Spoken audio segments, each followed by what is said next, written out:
Alors mes amis, écoutez bien cette histoire parce qu'il n'y en a pas beaucoup des comme ça. C'est Rav Biderman qui la raconte et il connaît la famille à qui l'histoire est arrivée. On est 2 semaines avant Pessah. Il y a une femme qui dit à son mari, écoute, viens, on fait une surprise à ta mère. On profite qu'elle soit pas en Israël, on prend 2-3 jours, on lui fait tout le ménage de Pessah. Donc la belle-fille qui veut faire kiffer sa belle-mère. Extraordinaire, extraordinaire. Elle arrive chez sa belle-mère, pièce par pièce, elle lui fait un ménage de dingue. Et elle laisse pour la fin la chambre de ses beaux-parents. Elle veut que son mari la fasse avec elle. Elle fait le ménage de toute la chambre. Et dans la chambre, il y a un espèce de petit cagibi. Elle rentre dans le cagibi et elle voit 3 gros sacs poubelles. Elle les ouvre pour voir ce que c'est. Et elle voit à l'intérieur plein de vieux vêtements abîmés qu'on peut plus porter.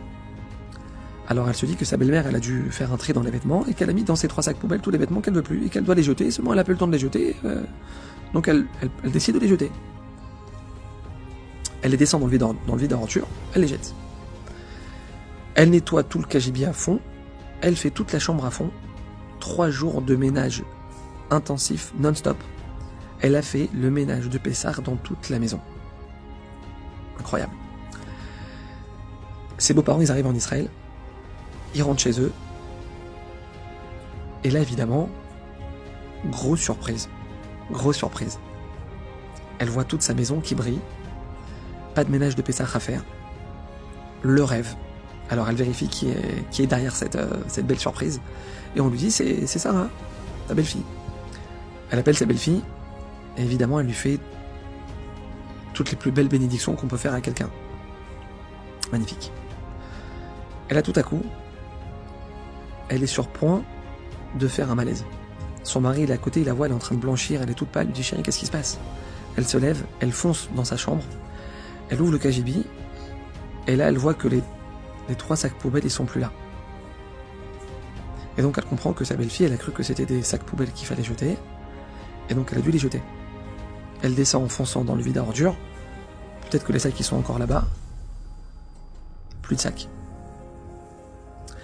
Et là toute l'euphorie, toute la joie, tout le kiff, il se transforme en cauchemar. Il se transforme en cauchemar. Dans un des sacs poubelles, elle avait caché dans une petite boîte tous ses bijoux. Tous ses bijoux. 40 ans de bijoux. Toutes les bagues que son mari lui a offertes pour les naissances des enfants, les bagues qu'elle voulait offrir à ses filles, à ses belles-filles. 40 ans de bijoux à la poubelle. Mesdames, vous pouvez vous imaginer ce que ça représente comme sentiment. Je préserve.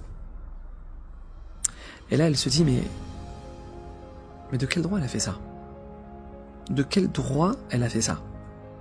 Ok, elle me fait une surprise, c'est extraordinaire, mais de quel droit elle rentre dans ma chambre et elle décide de jeter des sacs poubelles qui sont dans ma chambre sans m'en parler, sans m'avertir? De quel droit elle fait ça? Comment on peut faire une chose pareille?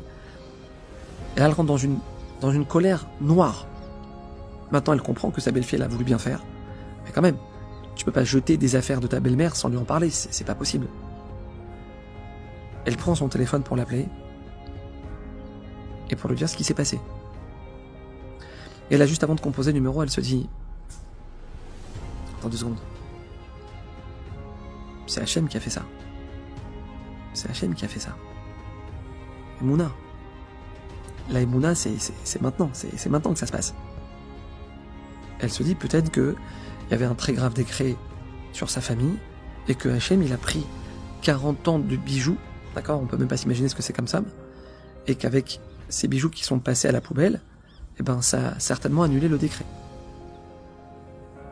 Et Mouna, elle a le téléphone dans la main. Et là, elle dit à Hachem, regarde. J'ai 3 enfants à la maison, bloqués. Ils n'arrivent pas à trouver leur mazal.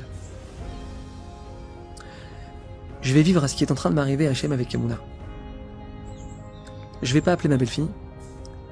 Je vais jamais rien lui dire de ce qui s'est passé. Je vais faire comme si de rien n'était. Hachem, je te demande une chose. Regarde Maïmouna. Regarde Maïmouna, regarde l'effort que ça me demande de garder Maïmouna à cet instant.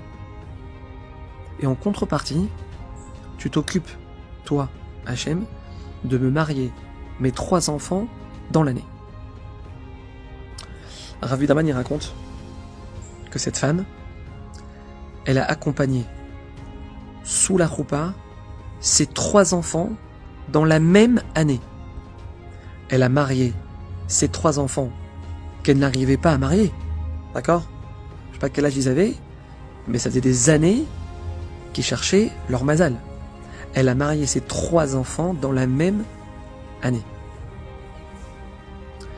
Mes amis, parfois, on a toutes les raisons du monde de s'énerver, de se venger, de répondre, de plus parler. Il faut savoir que ces situations-là, quand elles sont vécues avec Emouna, il y a des trésors inimaginables qui se cachent derrière. C'est des miracles, comme ça il écrit Rabbi Nachman, le Baal Shem Tov, je n'ai pas besoin d'entendre vous dire, tout le monde le dit.